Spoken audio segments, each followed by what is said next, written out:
కడుపు నొప్పి, gas trouble, సరిగా విరోచనం కాకపోవడం, నీరసంగా ఉండడం, నిస్సత్తువుగా ఉండటం, ఊరికే సారంగా పిల్లలు ఎప్పుడు ఏదో ఒక రోగంతో కంప్లైంట్ ఇవ్వటం, వాలిపోవటం మంచాల మీద, సరిగా స్కూళ్ళకి వెళ్ళలేని పరిస్థితి, సరిగా ఆడుకోలేని పరిస్థితి, ఇవన్నీ నేను పరిశీలించాను. ఒక 10 మంది పిల్లల కేస్ స్టడీ చేశాను. వారితో నేను మాట్లాడి తెలుసుకున్నానంటే చాలా మందిని మాట్లాడాను నేను. వారందరూ చెప్పిన ఒకే ఒక కామన్ పాయింట్ ఏంటంటే వాళ్ళందరూ ఉదయం పూట హోటల్లో నుంచి వచ్చే టిఫిన్లు చేస్తుంటారు. వాళ్ళ తల్లిదండ్రులే వాళ్ళకి ప్రేమగా తీసుకొచ్చి పెడుతూ ఉంటారు. ఈ సందర్భంలో నేను డిక్లేర్ చేస్తున్నాను, ఈ రాబోయే తరాన్ని, ఈ పిల్లల భవిష్యత్తుని, వారి మేధస్సుని నాశనం చేస్తుంది స్వయంగా వాళ్ళ తల్లిదండ్రులేనని నేను డిక్లేర్ చేస్తున్నాను ఒక తాతగా. అయితే కొంతమంది తల్లిదండ్రులు, తల్లి తండ్రి ఇద్దరు కష్టపడి పనిచేసే వాళ్ళు ఉంటారు. పొలాలు పోవాల్సి ఉంటుంది, ఫ్యాక్టరీలు పోవాల్సి ఉంటుంది. కనుక వాళ్ళకి సమయం దొరకక పిల్లలకి ఎంతో కొంత డబ్బులు ఇవ్వడం, లేకపోతే హోటల్లో టిఫిన్ చెప్పిపోవడం ఇలా చేస్తూ ఉంటారు. కొన్ని కుటుంబాలలో ఇద్దరు వైఫ్ అండ్ హస్బెండ్ ఎంప్లాయీస్ అయి ఉంటారు. సో వాళ్ళకు కూడా ఈ అరేంజ్మెంట్ చేసి పెట్టిపోవడం వాళ్ళకు కూడా కష్టంగా ఉంటుంది. అయితే మీ అందరి కోసం నా దగ్గర ఒక చిన్న పరిష్కారం ఉంది. జస్ట్ కొన్ని సెకండ్స్లోనే, జస్ట్ కొద్ది నిమిషాలలోనే మీ పిల్లలకు అద్భుతమైన ఆహారం ఎలా ఇవ్వచ్చు అనేది ఒక పరిష్కారం ఉంది. ఈ పరిష్కారాన్ని వీడియో చివరిలో మీ అందరికీ నా గిఫ్ట్గా తెలియజేస్తాను. అనుభవం నుంచి వచ్చే పాఠాలు మీకు నేను షేర్ చేసుకుంటున్నాను. మామూలుగా బేసిక్గా దోశలు ఇంట్లో చేసుకుంటూ ఉంటాం. అలా తల్లిగారు దోశలు వేస్తూ ఉంటే పిల్లలతో కూర్చొని ఆ తండ్రి ఆ దోశలు చక్కగా తింటూ ఉంటే ఎంత ఆనందం! ఇల్లే కదా స్వర్గసీమ. పిల్లలతో కలిసి, ఫ్యామిలీతో కలిసి స్వర్గంలో విహరిస్తున్నట్టుగా ఉంటుంది. స్వర్గం ఎక్కడో ఉండదు, ఇంట్లోనే ఉంటుంది. అది మన ఆలోచన విధానం. సరే, మనం ఇప్పుడు ఇంట్లో అట్లు వేసుకొని తినటం వల్ల వచ్చే ఉపయోగాల గురించి మాట్లాడుకుంటున్నాం. ఇవన్నీ సరదాగానే ఉంటే విషయాలు, నేను సరదాగానే చెప్తున్నాను, కానీ చాలా సీరియస్ మ్యాటర్స్ ఇవన్నీ. చాలా సీరియస్గా తీసుకోవాలి. సరే, ఇప్పుడు ఉపయోగాలు చెప్పుకుందాం. ఇంట్లో అట్లు వేసుకొని తినడం వల్ల వచ్చే ఉపయోగాలు చెప్పుకుందాం. నువ్వు మునిపెన్నడూ చూడని శ్రమైక సౌందర్యాన్ని చూడగలుగుతావు. ఒక కొత్త ఆకృతి, కొత్త రూపం, కొత్త చిత్రం, నువ్వెన్నడూ చదవని కవిత కనపడుతుంది.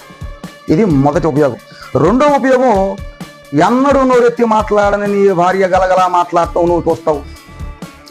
మూడో ఉపయోగం, ఎన్నడూ నవ్వడం ఎరగని ఆ వ్యక్తి మనసారా నవ్వుతూ ఉంటే నువ్వు చూడగలుగుతావు. ఇది కరెక్ట్ టైం అన్నమాట. అన్నిటికంటే ముఖ్యమైన ఉపయోగం ఏంటంటే, నువ్వేదన్నా పెద్ద సమస్యలు, తెగన సమస్యలో కనుక నువ్వు ఉంటే ఆ సమస్యకు కావాల్సిన పరిష్కారం చాలా సులభంగా చెప్పింది అనమాట. ఆ సమయంలో చాలా హ్యాపీగా ఉంటుంది. అది 100 మంది చెప్పినా కానీ రాని ధైర్యం ఆమె ఒక్క మాట చెబితే వచ్చింది. ఆ ధైర్యం ఏం లేదు, సింపుల్గా ఎవరు ఏంటి రాని నేను మాట్లాడతా, లేదా ఆ ఫోన్ ఇటీ నేను మాట్లాడతా ఏంటంట. అసలు ఆ ఒక్క మాటకి మనకి 1000 ఏనుగుల బలం వచ్చింది అన్నమాట. ఇది పెద్ద ఉపయోగం. సరే, మీకు ఇప్పటిదాకా చూశారు కాబట్టి మీకు ఒక టిప్ ఇస్తా. ఏంటంటే ఆ ఫైనల్ టిప్పు, ఈ అట్లేసే సమయం లేదు, నిత్యము నీకు సర్వీసు చేసే సమయం, ఆ సమయమే ఇంటి ఇల్లాలి యొక్క బలహీన క్షణం. ఆ బలహీన క్షణంలో ఆమె బలాలన్నీ బయటకు వస్తాయి అన్నమాట. కనుక ఆ బలాలన్నీ బయటకు వచ్చి నీకు ఉపయోగపడతాయి. ఆ బలాలన్నీ బయటకు వచ్చే ఆ బలహీనమైన క్షణాన్ని నువ్వు మిస్ అయ్యావంటే యు ఆర్ మిస్సింగ్ ఎవ్రీథింగ్. ఇది మీకు నేను ఇచ్చే టిప్పు. ఈ తర్వాత ఇందాక నేను చెప్పాను, ఆ టిఫిన్ విషయం గురించి చెప్పాను.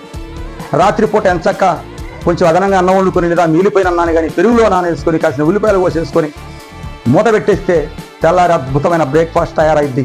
కొంచెం తాలింపు వేసేసుకుంటే సరిపోతుంది. ప్రోబయోటిక్స్ ఉంటాయి, అన్నీ ఉంటాయి. అద్దరిపోయి తాలింపు వేసుకోవచ్చు. ఇదొకటి.